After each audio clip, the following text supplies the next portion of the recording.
T'en as pas marre de tout essayer, que ce soit la méditation, le coaching, le développement personnel, des ateliers de mieux-être, du yoga, et que, au bout de la ligne, tu as toujours le sentiment qu'il te manque quelque chose. Si tu cherches l'éveil en conscience au travers de toutes ces actions et que tu sens encore que tu vis pas à fond ta vie, j'ai une mauvaise nouvelle pour toi. C'est l'ego qui te joue un tour. Il sait exactement comment te garder dans cette quête sans fin. Il te fait croire que tu es sur la bonne voie, alors qu'en réalité, tu es peut-être encore plus piégé qu'avant. Moi, c'est Natacha, facilitatrice en éveil de conscience. Je t'aide à dissoudre tes personnalités égotiques afin que tu puisses vivre à fond ta vie, sans peur et sans attente de résultats. Dans cette vidéo, je vais te dévoiler l'erreur que tout le monde fait en cherchant l'éveil et pourquoi elle t'empêche d'y accéder. Pour ça, on va explorer ensemble l'odyssée de l'ego et ses 4 dimensions afin que tu comprennes où tu es bloqué sur ton chemin d'éveil. Et surtout, reste jusqu'à la fin parce qu'en découvrant ces dimensions, tu vas voir comment ton ego t'emprisonne sans même que tu t'en rendes compte. Et surtout, comment enfin t'en libérer. Tout le monde veut s'éveiller. Tout le monde veut se libérer du stress, d'avoir le vide mental, de plus avoir toutes ces pensées dans sa tête. Tout le monde veut ne plus souffrir. Et pourtant, il y a une erreur que 99% des gens font. Et cette erreur les empêche de se libérer vraiment.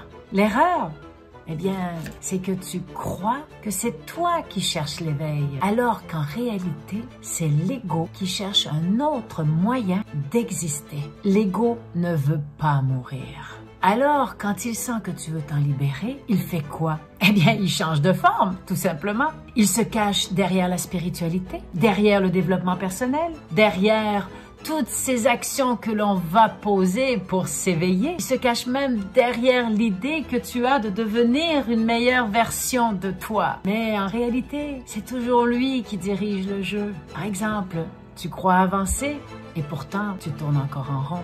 Tu crois lâcher prise et pourtant tu veux encore tout contrôler. Tu crois t'éveiller et pourtant tu cherches encore une validation extérieure. C'est comme par exemple le besoin de reconnaissance. Longtemps, j'ai eu besoin de me sentir reconnue et ensuite j'ai basculé dans le cheminement spirituel. Puis là, je cherchais à être reconnue dans mon éveil spirituel. C'est le même jeu, sauf que les règles sont juste différentes. Quand j'ai compris ça, j'ai réalisé que la quête spirituelle était quelque chose de plus profond encore. C'était pas juste les outils, les pratiques, tout le travail que l'on faisait à l'intérieur de soi, mais qu'il fallait aussi comprendre comment fonctionne l'ego. Et surtout, de voir les pièges à l'intérieur même de notre quête spirituelle. C'est pour ça que j'ai créé l'Odyssée de l'ego. Un voyage initiatique inspiré du périple d'Ulysse où chaque étape nous révèle une partie subtile de l'ego. Un chemin pas pour le combattre, non, mais pour le voir tel qu'il est afin de reprendre les rênes de notre vie.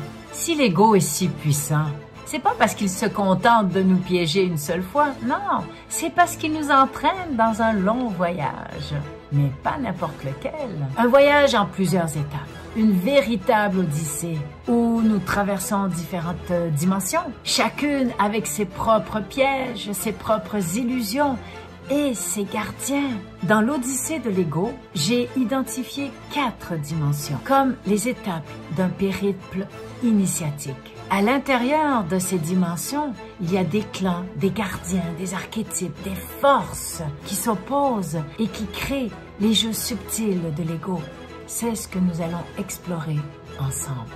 La première dimension que j'ai identifiée dans l'Odyssée de l'ego s'intitule la matrice conditionnée avec l'ego inconscient. Tout commence ici, là où nous naissons. La matrice conditionnée, c'est le monde des illusions. Un royaume invisible, une prison sans barreaux, où nous grandissons sans même réaliser que nous sommes enfermés. Dans cet espace, tout est dicté par les règles du passé, celles que nous avons héritées, celles que nous suivons sans même nous en rendre compte. Nous pensons être libres, mais en réalité, Nous sommes programmés. L'ego y règne en maître, nous maintenant dans un état où l'on croit que notre réalité est la seule possible. Et dans cette matrice conditionnée, il y a deux clans, les sentinelles de l'ombre avec le gardien du refuge et les défenseurs du chaos avec le réactif rebelle. Lorsque tu es coincé dans la matrice conditionnée, tu vis selon ce que l'on t'a appris. Travaille, sois gentil, réussis, surtout évite le rejet. Ou alors, tu sens un vide et tu le combles avec le matériel, avec la reconnaissance, la performance. Ici, dans la matrice conditionnée, tu ne remets rien en question, mais tu ressens un vide inexplicable. Maintenant, passons à la deuxième dimension, le pont des masques, avec l'ego en quête de sens. Là, on a réussi à sortir de la matrice. On commence à voir au-delà des illusions, à se questionner de ce que l'on croyait être vrai. Mais l'ego n'a pas dit son dernier mot. Il ne va pas disparaître si facilement. Alors, il nous tend un nouveau piège. Il nous fait porter des masques. Et nous entrons dans la dimension du pont des masques. Un lieu de transition entre l'ancien monde et le nouveau. Ici, nous essayons de trouver une nouvelle identité. Mais au lieu de nous libérer, nous jouons encore un rôle. Nous portons un masque. Tant que nous nous définissons avec ce que nous faisons, avec ce que nous avons, ou ce que les autres pensent de nous, nous restons piégés sur ce pont, incapables de le traverser et d'enlever nos masques. Il y a deux clans que j'ai identifiés dans le pont des masques. Les constructeurs de masques avec le caméléon et les bâtisseurs du triomphe avec l'ambitieux.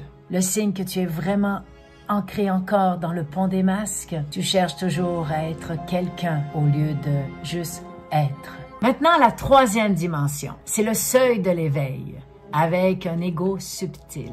Certains arrivent au bout du pont des masques et réussissent à le traverser. Et là, ils voient quelque chose de différent. Une porte, une ouverture vers un espace où l'ego semble s'effacer. Mais c'est ici que se cache le plus gros piège. Car l'ego comprend qu'il ne peut plus nous contrôler comme avant. Alors qu'est-ce qu'il fait? Il se transforme encore. Et c'est là que j'ai identifié deux clans. Les stratèges de l'influence, avec le visionnaire stratégique, et les aspirants à la transcendance, avec l'alchimiste spirituel. Un signe que tu es vraiment encore dans le seuil de l'éveil. Tu es frustré quand ton éveil ne va pas encore assez vite, ou quand les autres ne comprennent pas ce que tu vis. Maintenant, entrons dans la quatrième dimension. C'est l'espace de l'âme libérée avec l'ego dissous.